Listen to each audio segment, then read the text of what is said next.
For the life of me, I don't understand when you Africans, South Africans, North Africans, East, West, Nigerian, Ivory Coast, whatever. I don't know when you guys are going to learn. I don't know. But you're going to learn how Tyler's going to learn. You're going to learn. You're going to learn to respect the Black American culture. I don't know what they're teaching you in the schools. I don't know what they're teaching you about, the relations between Africans and Black Americans. And you guys are still jumping on those bandwagons that we're lazy. We don't do anything. We don't mean nothing. Our culture means nothing. Even though we drive the culture, not just in America, we drive it all over the world. K-pop, everybody emulates Black Americans. Sorry, everybody emulates Black Americans. And I don't know why you don't think that. Even your Burna Boys, your Tylas, and all of that. It's all an emulation of Black American culture. Yes, mixed in with some African culture, but a lot of it is an emulation of, the dress, the style, and what they do of Black American culture. Do some history so that you guys don't keep on being under people's comment section talking stupid or saying stupid shit, right? For instance, Tyla was told don't use the word colored. It's offensive in America. It's offensive over there.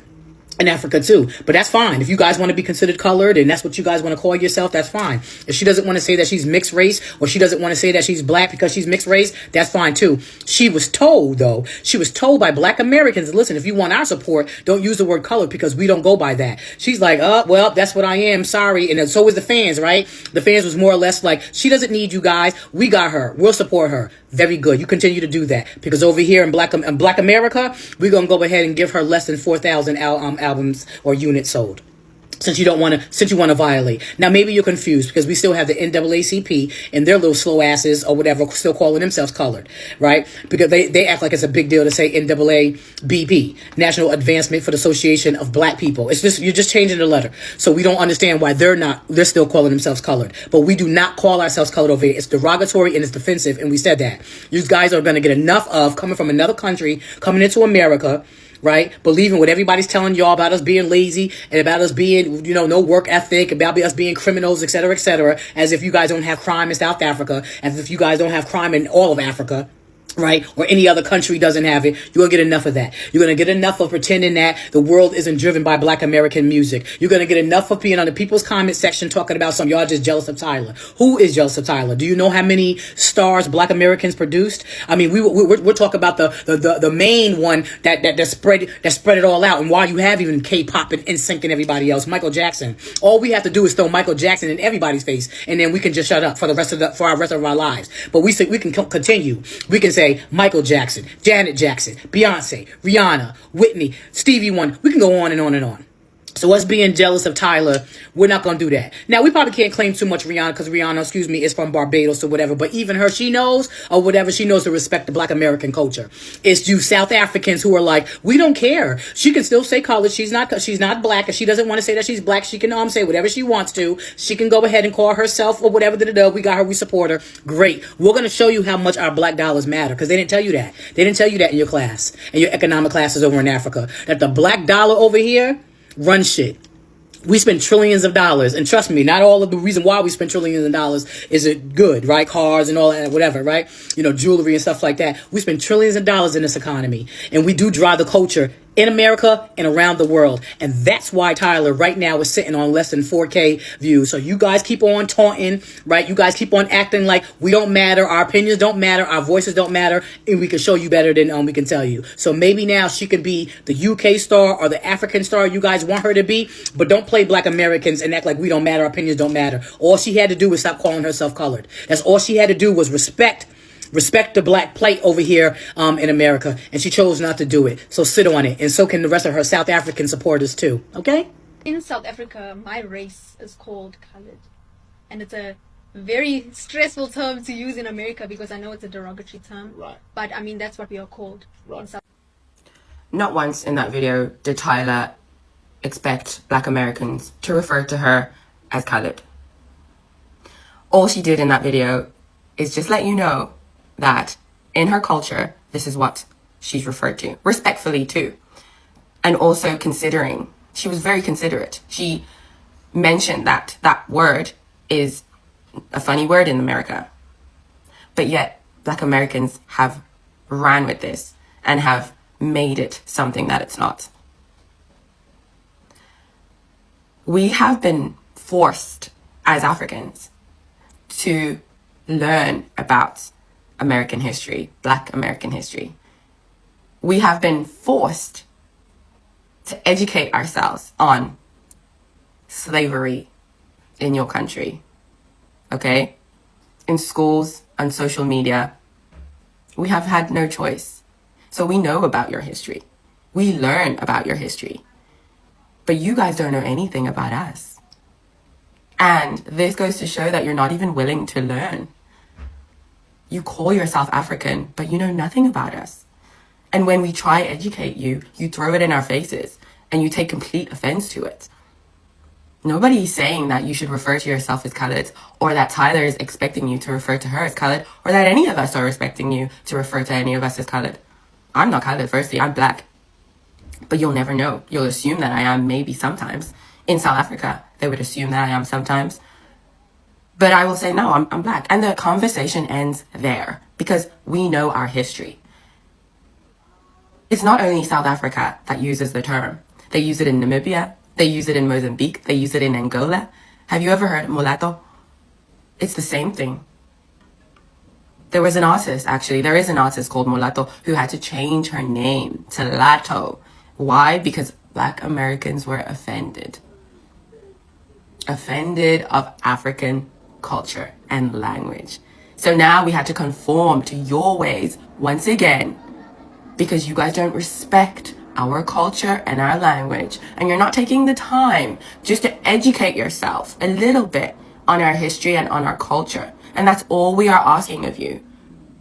Nobody's being disrespectful. We are just asking you to educate yourself on our history the way we've had to be forced to educate ourselves on yours. And this is your history too. That's the thing. You refer to yourself as African American, as Black American. This is your history too. Please, it's not a joke. It's not funny anymore. We're being xenophobic. We're being racist towards one another. We are insulting each other when there's bigger things happening. Sudan is at war. Congo is at war. Our people are dying. We should be united. This is not the time. This is not the time. If Tyla wanted to use the word colored, that's good on her. Black Americans are just not going to engage with it. I have people telling me, oh, you need to educate yourself about being colored. No, you're not going to Jim Crow my Black ass. She could take her ass back to South Africa where they got that apartheid going on. Go back there. It's okay. Take your colonized ass back there and let them call you colored. I will never take advice from a South African. Understand this. When more people realize that Black Americans, we accept a lot of people in American music because we love to see other Black people do good, even if they are not from this country. But the moment that you try to be funny in our face and play identity politics, we still have the key to the gate. We still have the key to the gate. We still own the keys. She tried to play identity politics. The people around her tried to play identity politics, and they lost the game. I'm sorry to tell you. People talking about, so we need to educate ourselves about being called colored. Understand, you must not understand how America works, because the moment that Black Americans open up that door to be called colored, guess what's coming behind there? Because you give them an inch here, they will take a mile. You're not going to Jim Crow us. No. This is why they did try to call people colored and Blacks. They wanted to take the human aspect out of it. So being called people of color and Black people is a very different thing. Now, if you don't stand on those values, that's okay, but we're just not going to consume your music. You do not have the privilege of having us be your fan base. It's okay. And trust me, when Black Americans don't listen to it, nobody's going to listen to it. We are the trendsetters. They just steal the trends. I'm American. I lived in South Africa for the first half of 2016 and the latter half of 2017. And here's what everybody's getting wrong about Tyla. First off, Tyla's colored. Oh yeah, she's colored through and through. She's not colored in one place and Black in another place. She's not, she's colored. And it's an important distinction to make, because being colored in South Africa versus being Black in South Africa have two vastly different implications as to basically what outcomes to expect out of life. And it's specifically due to skin color or race, so to speak. Basically, the difference between America and South Africa in terms of race is unlike in America, which had the one drop rule, meaning any amount of African made you Black. In South Africa, there was a separate racial classification made for mixed people, with the exception of Cape Malay people, most colored people are some sort of mix of various, corners of the globe that had migrated to South Africa during the pre-colonial periods, plus like native Khoi and San people in South Africa, plus like some kind of African, some kind of Xhosa, some kind of Zulu, or the other southern ethnic African groups that was like down there. Oh, and a little bit white, but not an exorbitant amount. A lot of people like to equate colored people in South Africa with like Creole people in the United States, and that's not what it is. Colored people are more like Latino people, specifically kind of like Dominicans, whereas like they're mixed with previous colonial powers and, another set of like almost like Asiatic, some sort of people, and then a mix of like a little bit of African, but the dominant culture, the way that they constructed race at the time, stigmatized the African presence within the person's heritage, right? And in South Africa, these implications were very de jure, very stark, very overt, very much codified in law, right? If you were colored, there were very specific advantages that you had over black people, like period. And it could be as simple as passing a comb through your hair that would decide whether you lived like here or there, whether you lived in a shipping container or a, modest home of some kind. Whereas colored people experienced discrimination and displacement and all sorts of those sort of things under apartheid, they didn't experience it to the same extent that black people experienced it. So, say for example, colored people still lived in these zones that were still like very much under white control. They were still excluded from participating in voting and things like that. But in contrast, black people were schlepped off into these like homelands, what they called them. And these lands were actually like excluded from South Africa. So they made like different countries out of these places, and people had to, if they wanted to like go work in South Africa, i.e. like 30-mile train ride away, they had to carry these passes. So black people always had to carry these passes if they ever wanted to like pass the checkpoint to like go to South Africa, i.e. like travel 2 blocks again to like, get their basic needs to go bring back home, whatever, what have you. Colored people didn't have those requirements. My experience with colored people in South Africa, bear in mind I was studying in the Western Cape. If you ask the plebeian version of me, I'll tell you they were racist. If you ask the astute, sophisticated academic that I am, I would say that colored people, due to their mixed race heritage, were by and large placed above black people in various aspects of life in South Africa, and many colored people had internalized this narrative. And a lot of colored people who do not espouse this narrative had gone through an extensive unlearning process to reach there. This idea that like, oh, don't say you're colored. Colored is a slur. I wouldn't go there. Because again, colored doesn't equal black. They're not saying like black in a mean way. They're talking about a totally different set of people that had totally different status in their countries than like black people did, right? So again, to reiterate, right? Today, you can go to South Africa, you can go to a public place, and there could be a colored person and a black person standing next to each other, and they are two different people. You can say that person is colored and that person is black. And so, yes, very much like a lot of like sort of anti-black socialized, like Latino people, let's just say, like colored people are also socialized to dissociate themselves from blackness at like certain points. Yes, I kind of study the artists and stuff, the folks that come out. I had heard Tyla in interviews talking about like the Bacardi dance. It's not twerking. No, it's not twerking. Like at first, it's things like that where it's like, yes, there is an implicit sort of conditioning to say like, oh no, I'm not doing a black thing because I'm colored. This is a colored thing. The appropriation is still there and the benefits are still there. But I don't think that someone like her who like, I think she like left college like kind of early to go and pursue music. Like I wouldn't expect somebody like her to like have a real understanding of those types of nuances and like, have any kind of political education to be able to really like articulate them. And I do think that it's a lot to try to like get one person to have all the answers on. It feels a little bit sacrificial lamb-ish, and I kind of feel like it's unproductive. But with that said, the vitriol against Black Americans from Black South Africans is very real. But why is it happening, right? If Black South Africans are essentially leveraging somebody that doesn't claim them, right? Because Tyla is colored. Tyla does not consider herself a Black South African. Why are Black South Africans essentially rallying behind somebody who considers themselves institutionally above them to scapegoat and, hate on essentially Black Americans.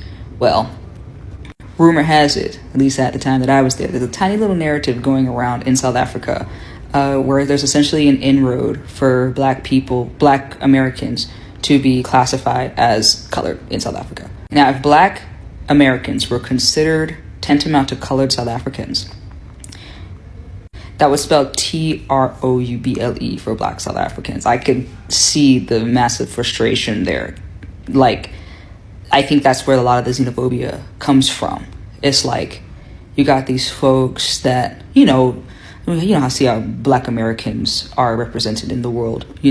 We're the most overexposed culture, literally in the world. The good, the bad, the ugly of Black people is shown to the, to a surveillance extent, right? And that's on purpose. But Black South Africans, a lot of them that are displaying these xenophobic sentiments are afraid of having some folks come in and literally be placed above them in society. It would be a very serious problem if it's not already.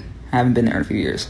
But when it comes to the album flop, I don't know, flop is a strong word, but we can definitely say the drop has not gone as expected, as anticipated, especially just for her fan base. From what I understand, they were told a lot of different things. There were dates and things that moved lengths of the album that was not the same as promised and whatever, what have you. So clearly some things did go wrong, but Tyla was initially very anthropologically grounded in her work, which I really thought was an asset when she first came out. She represented Amapiano. She represented the South African sound, and really is kind of the first sort of geopolitical event coming out of South Africa. I think of the Beatles from the 60s, a similar sort of invasion, so to speak. When people say, well, she didn't want to assimilate into Black American culture and she should have learned to assimilate. Well, she did assimilate. If you listen to the EP, she clearly assimilated into Afrobeats. So clearly her team had stopped worrying about America a long time ago. But I think that they overestimated how easy it would be to go into the Afrobeats market. I don't think that they anticipated that, there wouldn't be this sort of sensational uptake of her as there was in the United States. Anyway, I like to analyze artists and musicians from these geopolitical standpoints. I do get a real kick out of it. It helps me to understand the share of power, in terms of world dominance and the economic implications of that. So there's definitely going to be more on this. And sorry if this sounds a mess, but this is my initial take.